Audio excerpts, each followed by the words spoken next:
Wow, Cleveland, I had no idea you played baseball. Too bad you couldn't hit a home run with the Cleveland show. Well, it certainly wasn't a whiff. Or the foul out. It was a double. You know, you're not the only one who got a taste of sports glory. I had a pretty good run myself. Scrawny little guy like you, Quagmire? What did you play? I was a competitive tennis player. Some might say too competitive. But I was the breath of fresh air that the stuffy tennis world needed. I was born into a real tennis family.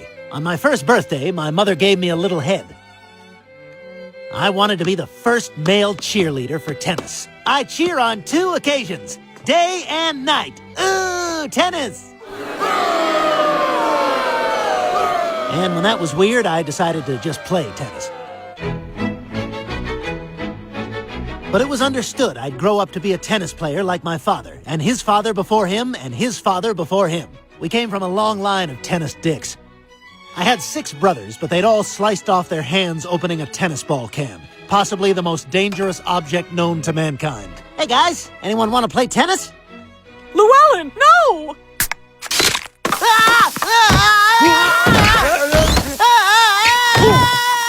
But I would do everything I could to make my now female father happy. Practices were intense. I feel like you skipped over a very big story point right there. My father was a World War II vet, so he used to make me reenact the D-Day landing with tennis ball machines.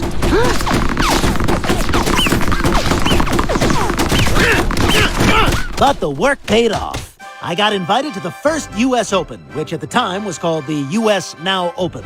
There, I met the player who would become my arch rival, Sweden's Hed Benson. He'd bring his personal chef to every match, which was very distracting. Ah! What the hell? Burgie, meatball brewy. Come on, this can't be legal. What are you, blind? Serve ball! I was the bad boy of tennis, and my unconventional style of play changed the game. Before I came along, tennis was so safe, it was customary to hit a 6-handed backhand. I pioneered the one-handed backhand. And eventually, the no-handed backhand. Quagmire, I love your backhand! That sounds like a backhanded compliment.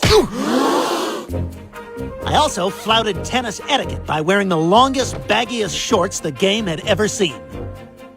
People criticized my style of play because I argued with umpires and was taught to bounce the ball 40 times before my serve.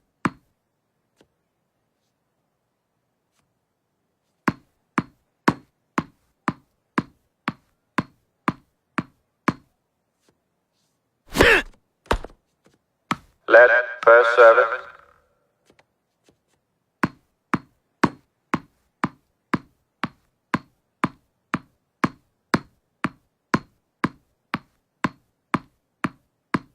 I'd won the U.S. Open, but I wouldn't settle for just that. My goal was the coveted Grand Slam. Pancakes, eggs, sausage, and bacon at Denny's. One day, Glenn. One day. Maybe your birthday.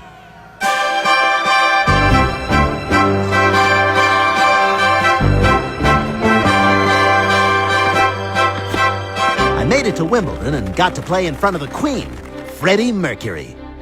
I altered my 40-bounce routine just for him.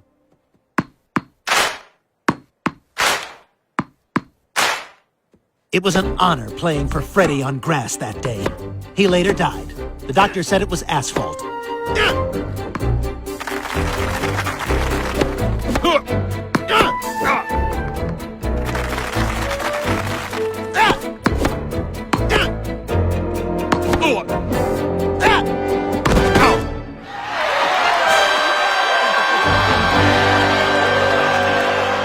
It was the era before AIDS, but a lot of tennis players had to deal with the scourge of penis garrulitis. Despite my on-court temper tantrums, I was on top of the world. And that's when I saw her. Tatum O'Seventies, the hottest actress of the era. She was fresh off her success playing an 11-year-old in a Little League movie, which for some reason made her the biggest sex symbol in Hollywood. Thought you might need this. Thanks. I'm Glenn. I know. I watched you smash your racket and scream at a baby. You know, if you're free after this, we could go back to my place and try to fit some balls in your can. Oh, no wife of mine carries her own bags.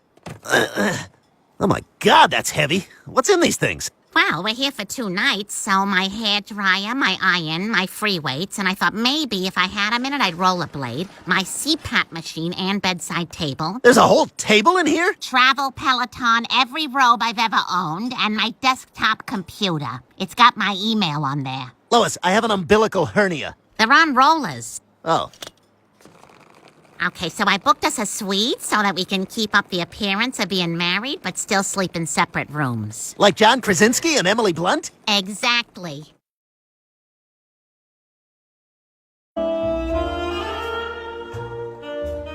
Okay, it's showtime. Ladies, you're looking wealthy tonight. I'd like you to meet my husband. We're married, hence the rings. Enchanté. I'm a pilot and I read books. This is Madison Lexington Broadway. She runs a scholarship for underprivileged wasps who can only afford Cornell. My father shoots elephants. And Vivian Yacht Brunch, who sailed directly into the building from Turks and Caicos. I summer in Antibes and I winter in the spring.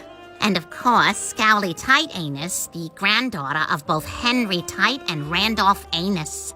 We were a clipping on the Jay Leno program. May I say that you have the breasts of an obese woman and the arms of an anorexic?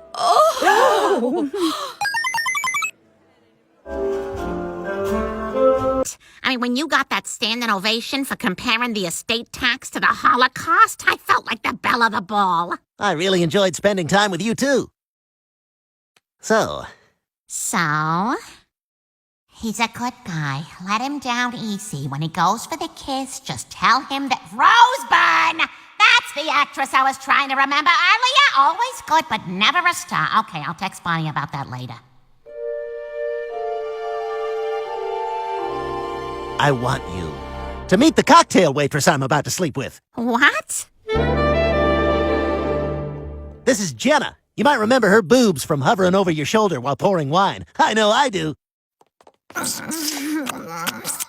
I remember you. You're the lady who moved her chair 4 times because of the air conditioning and then asked the band if they could play a little quieter. 2 maracas. We get it. You like to shake stuff, but don't upstage the entrees. Anyway, we're taking off now. Enjoy Crackle.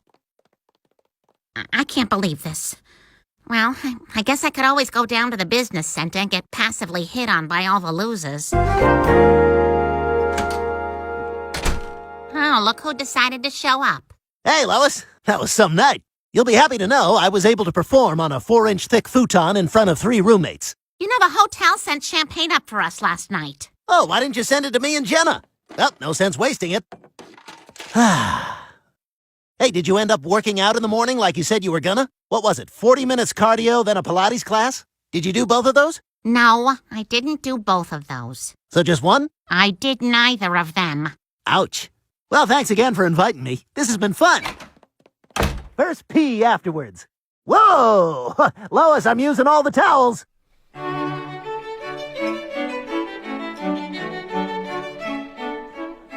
And then I said, not today, geese, and I landed that passenger plane on the Hudson. As someone who didn't watch the news in 2009 and doesn't care for Tom Hanks films, that is the most riveting story I've ever heard.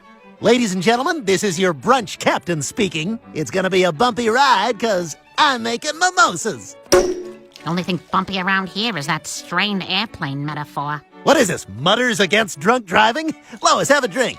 Ladies, I took the liberty of requesting our meal be soy-free, meat-free, gluten-free, dairy-free, cage-free, carb-free, and cruelty-free. And then I snuck you each a cinnamon bun because all that other stuff's for Democrats. Oh, he is wonderful. Lois, where did you find him?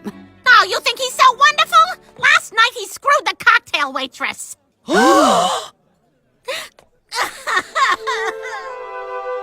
I'm sorry, ladies. I have deceived you. So I'll just collect my free au pair. And one for my wife. And I'll be on my way.